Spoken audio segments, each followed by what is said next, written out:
A San Antonio tradition continues to draw people from all across the state to participate. Today, the annual Western Heritage Parade and Cattle Drive. We're shaking things up downtown. Alyssa Cole caught up with a junior mounted cavalry group that has a time-honored tradition of its own. Texas A&M's 70-member Parsons Mounted Cavalry saddled up for Western Heritage Parade and Cattle Run. This is the troop element, and they're getting their halters and their bridles on. The seniors are putting their sabers on their horses. These students are part of the only collegiate mounted cavalry unit in the nation.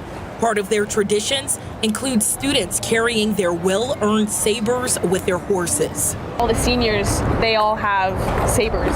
So at some point, whenever we're passing the reviewing stand, the seniors will pull their sabers out, and then we'll salute. Hall's partner, Sammy Travis, says the hard work, time, and dedication it takes to be part of the cavalry are all characteristics that represents a lesson in leadership. You build bonds, you learn horsemanship, and then you learn leadership through that horsemanship. Hall says one of their goals today is to remind the community of American history.